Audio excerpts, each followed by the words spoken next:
শহর কলকাতা সোমবার রাত থেকে মঙ্গলবার পর্যন্ত যে বৃষ্টির সাক্ষী থাকলো তা সত্যি নজিরবিহীন।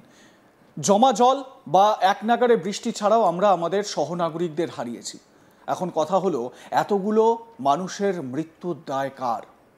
কারণ মুখ্যমন্ত্রী মমতা ব্যানার্জি দায় চাপিয়েছেন সিইএসসির উপর। সিইএসসি দায় ঝেড়ে ফেলেছে, বিজেপি আবার রাজ্যের শাসক দলকে দায়ী করেছে।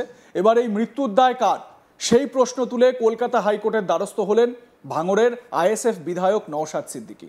নওশাদ সিদ্দিকীর হয়ে আইনজীবী ফিরদৌস শামীম মামলা দায়ের করতে চেয়ে আবেদন করেন।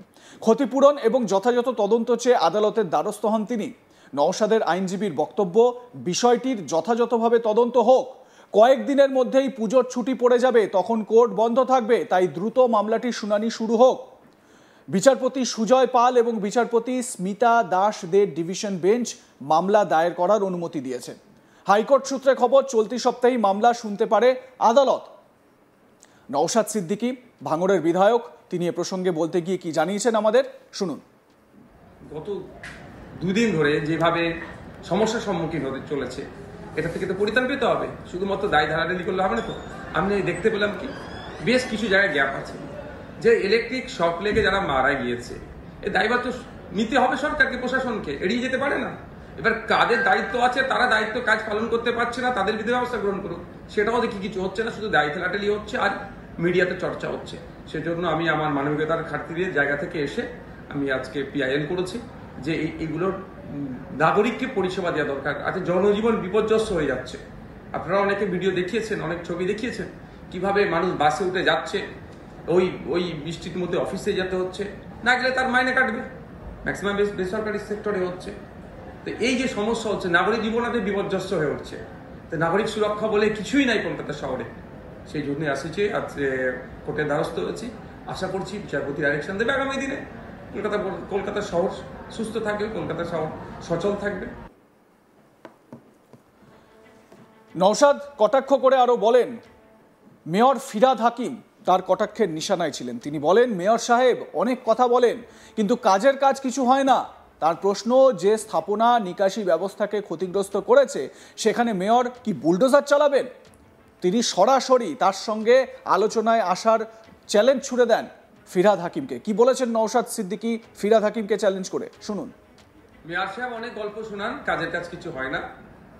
মেয়র সাহেবের কাজ হবে, যদি মেয়র সাহেব যদি দায়িত্ব দেয় আমাদেরকে বলুক, আমরা নিয়ে যাচ্ছি।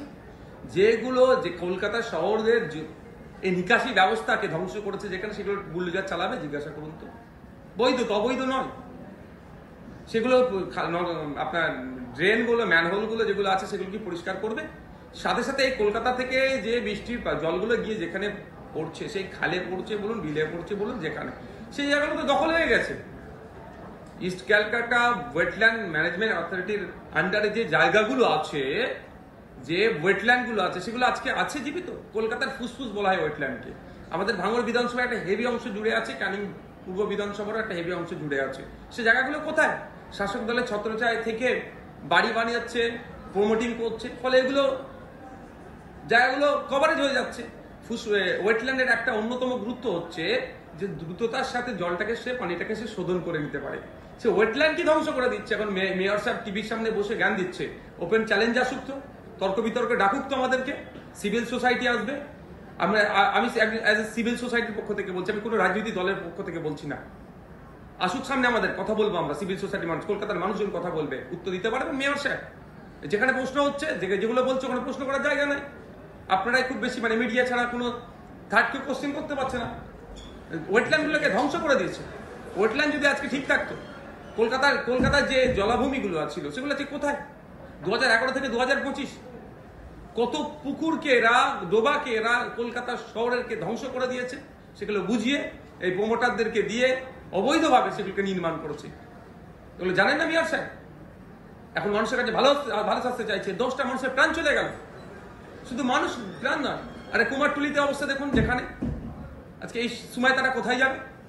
রাজ্য সরকারকে দায়িত্ব নিতে হবে, মিউনিসিপ্যাল কর্পোরেশনকে দায়িত্ব নিতে হবে, তার ক্ষতিপূরণের ব্যবস্থা করতে হবে। বই পড়াতে যান, সেখানে বইগুলোর কি অবস্থা হচ্ছে। ছোট ছোট আজকে শারদোৎসব আসতে চলেছে, মরশুম শুরু হয়ে গেছে। যে ফুটপাতে যারা বিক্রি করেন, তাদের মাল যেখানে রাখে সেগুলো সব আজকে বৃষ্টির জল গিয়ে সেখানে সব নষ্ট হয়ে গিয়েছে। এই দায়ভার নিতে হবে। এই দায়ভার থেকে এড়িয়ে যাওয়ার জন্য এই ধরনের গল্প শোনাচ্ছে। শহর কলকাতার দুর্যোগে সরকারি বাসের দেখা মেলেনি, সেখানে ভরসা ছিল বেসরকারি বাস এবং মেট্রো। এই বিষয়েও রাজ্য সরকারকে কটাক্ষ করেন নওশাদ। তার মতে রাজ্য সরকারের ব্যর্থতা নিয়ে কোনো কথা হচ্ছে না। তার মতে এটা সরকার নয়, এটা সার্কাস। সরকার পুরোটাই ব্যর্থ। নাগরিক হিসাবে মত নওশাদ সিদ্দিকীর। কি বলেছেন নওশাদ, শুনুন। 34 বছরের গল্প শুনিয়ে সবসময় এড়িয়ে যাওয়ার চেষ্টা হচ্ছে। এই 34 বছরের গল্প শুনিয়েছে, কিন্তু 14 বছর ধরে শিক্ষা, স্বাস্থ্য, গণপরিবহনের মতো গুরুত্বপূর্ণ বিষয়গুলোকে পুরো ধ্বংস করে দিয়েছে। আজকে সরকারি বাস কোথায়? গতকালকে বিশেষ করে বেশি বাস নামানো দরকার ছিল, তার পরিবর্তে বাস দেখা পাচ্ছিল না। ফলে আমরা দেখেছি, আপনারাই অনেকে দেখিয়েছেন ভিডিও, তার মাধ্যমে আমরা জানতে পেরেছি যে আপনার বাসে অত্যাধিক ভিড়। একটি বাস দাঁড়িয়ে আছে, তার পাশ দিয়ে যেতে যাচ্ছিল, বাসের দরজার কাছে ঝুলছিল, প্রাণহানির সংখ্যা ছিল, মানে ভাগ্যক্রমে প্রাণে বেঁচেছে। সরকারের এই ব্যর্থতাগুলোকে নিয়ে চর্চা হচ্ছে না। যখন এই কথা হচ্ছে, সেই 34 বছরের গল্প শোনাচ্ছে। এগুলো বন্ধ করা দরকার, এইগুলো থেকে নিস্তার পাওয়া দরকার। কিন্তু কে? এটা সরকার চলছে না, এটা সার্কাস চলছে। খেলা মেলা করে হাজার হাজার কোটি টাকা ধুলিস্যাৎ করছে। কিন্তু সরকারি বাস যদি বেশি বেশি করে নামায়, রাজস্ব আসবে, মানুষের সুবিধা হবে, সেটা এটা করছে না। আর একটা কথা, শুধু প্রাকৃতিক দুর্যোগ আমি বিশ্বাস করবো না। এর কথায় প্রাকৃতিক দুর্যোগের সাথে সাথে সরকারের দুর্যোগ করেছে, সরকারেরও ব্যর্থতা আছে। আমি একজন বাংলার নাগরিক হিসাবে আমার স্বাধীন চেতা আছে, আমার স্বাধীন চিন্তা ভাবনা থেকে দাঁড়িয়ে বলছি, যেমন প্রাকৃতিক দুর্যোগ হয়েছে, বৃষ্টি হয়েছে, তার সাথে সাথে সরকারের ব্যর্থতার জন্য গতকাল বা পরশুদিন রাত থেকে গতকাল পর্যন্ত, আজকে পর্যন্ত যে সমস্যার সম্মুখীন হতে হচ্ছে নাগরিককে, এর দায় সরকার এড়িয়ে যেতে পারে না। প্রাকৃতিক বিপর্যয় তো রয়েছেই, কিন্তু সরকারের ব্যর্থতা রয়েছে। সরকার ব্যর্থ, সরকার তার দায় এড়িয়ে যেতে পারে না, বলছেন ভাঙড়ের বিধায়ক নওশাদ সিদ্দিকী। একই সঙ্গে এই কলকাতায় যে এতগুলো লোকের প্রাণহানি ঘটলো, এর দায় কার? সে বিষয়ে সরকারের ভূমিকা কি? দায় ঠেলাঠেলি হচ্ছে, কড়া কোনো অ্যাকশন কেন নেওয়া হচ্ছে না? এই নিয়ে তিনি পিটিশন দায়ের করলেন। কি বলেছেন এ প্রসঙ্গে নওশাদ ভাইজান, শুনুন। গত দুদিন ধরে যেভাবে সমস্যার সম্মুখীন হতে চলেছে, এটা থেকে তো পরিত্রাণ পেতে হবে। শুধুমাত্র দায় ধারাধারি করলে হবে না। তো আমি দেখতে পেলাম কি, বেশ কিছু জায়গায় গ্যাপ আছে। যে ইলেকট্রিক শক লেগে যারা মারা গিয়েছে, এই দায়ভার তো নিতে হবে সরকারকে, প্রশাসনকে, এড়িয়ে যেতে পারে না। এবার কাদের দায়িত্ব আছে, তারা দায়িত্ব কাজ পালন করতে পারছে না, তাদের বিরুদ্ধে ব্যবস্থা গ্রহণ করুন। সেটাও দেখি কিছু হচ্ছে না, শুধু দায় ঠেলাঠেলি হচ্ছে আর মিডিয়াতে চর্চা হচ্ছে। সেজন্য আমি আমার মানবিকতার খাতিরের জায়গা থেকে এসে আমি আজকে পিআইএল করেছি যে এইগুলোর নাগরিককে পরিষেবা দেওয়া দরকার। আজকে জনজীবন বিপর্যস্ত হয়ে যাচ্ছে। আপনারা অনেকে ভিডিও দেখিয়েছেন, অনেক ছবি দেখিয়েছেন, কিভাবে মানুষ বাসে উঠে যাচ্ছে, ওই বৃষ্টির মধ্যে অফিসে যেতে হচ্ছে, না গেলে তার মাইনে কাটবে। ম্যাক্সিমাম বেসরকারি সেক্টরে হচ্ছে। তো এই যে সমস্যা হচ্ছে, নাগরিক জীবন আজ বিপর্যস্ত হয়ে উঠছে। তো নাগরিক সুরক্ষা বলে কিছুই নাই কলকাতা শহরে। সেই জন্যই আসছি, আজ কোর্টের দ্বারস্থ হয়েছি। আপনাদের মতামত জানাতে থাকুন, দেখতে থাকুন আজ তাক বাংলা। সাবস্ক্রাইব করুন আমাদের ইউটিউব চ্যানেলটি, বেল আইকন প্রেস করুন নোটিফিকেশন পেতে।